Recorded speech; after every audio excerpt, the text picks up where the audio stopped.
Hey you guys, welcome back to Crazy Quilting Crafts with SDK. Excuse me, you guys. I'm still fighting a little cold. All right, you guys. So I did explain to you guys that I have been binge crocheting and putting a dent in my yarn stash. I still got a ways to go, but I was happy to get a lot of projects done this year.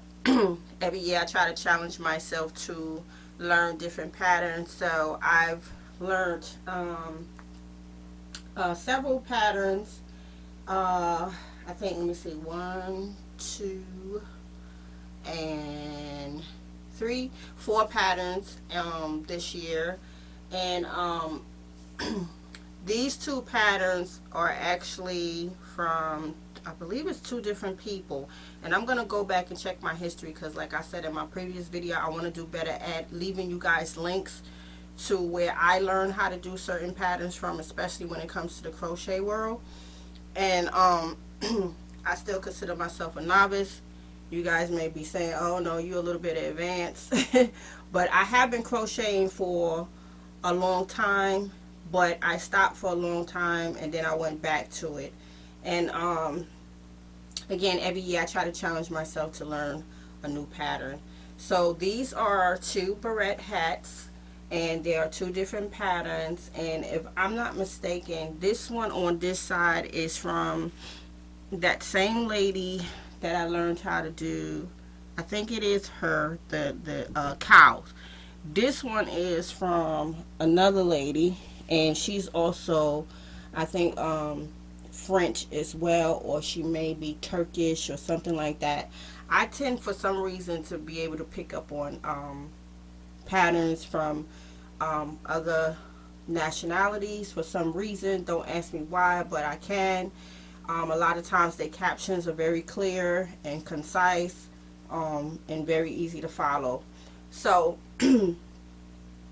these are two barrettes, and I actually use this yarn from one of the kits. And I think I showed that on a previous video. I bought two kits from Annie's catalog, and there were throws, and I never got to the throws, so I just took the yarn and I created a beret hat, and I also made a beautiful shawl. So this will go really nice with the shawl that I used the same yarn and the same color, and I did create it to be like somewhat of an ombre. I'm gonna do a show and tell on that because that came out really pretty, and I need to find out who I learned that from because it was an easy shawl. This one here, this was from another lady as well, and it actually looks like a pie. Y'all see that? It looks like a pie. I really excuse me again. I really enjoyed this pattern. This was super easy. It said it was easy, but when I got started, I was like, what is this? And then I thought about it and I said, you know what, this looks similar to when I was making hats some years back, and I was doing this 3D flower. So if for some reason she was calling this stitch a rampart or something like that, and again she had that accent, so maybe I was hearing it wrong, but that's what she kept calling this stitch. So this part is challenging. I wouldn't say that this is like a very beginner friendly. I would say intermediate. Yep, this would be an intermediate hat. There are other barrettes on the internet that are super easy, and you're just doing rounds. You're not even doing this design right here. But again, when I finished it, I said, oh, this looks just like a pie. So I really enjoyed this one, and I'm actually working on another one to go with the off-white, the kind of eggshell cowl that I made, and that will be a set as well. This is going to be a set as well, so I'm working on something for this.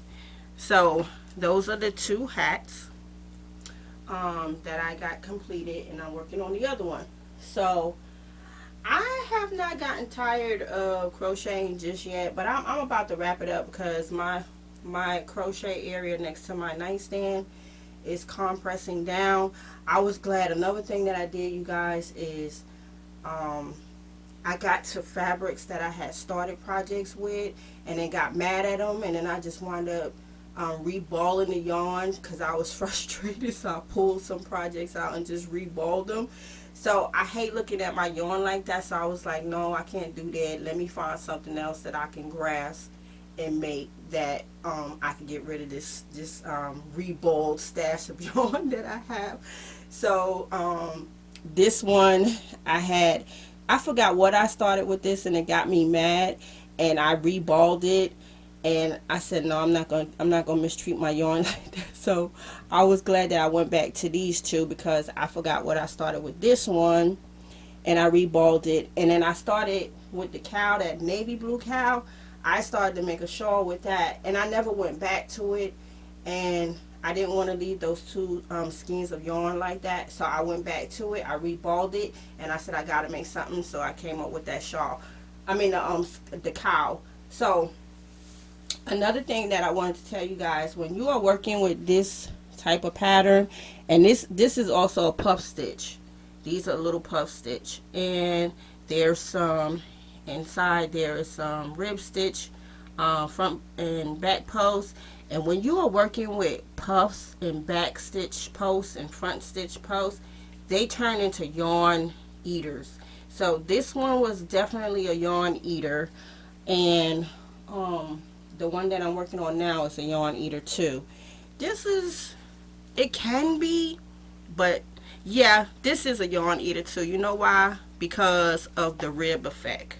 That back post and front post will eat your yarn up. So I think I actually did one and a half with this one here. So yeah, yarn eaters. So these are considered yarn eaters, as well as those cows. Those are definitely yarn eaters. I meant to say that in the other video.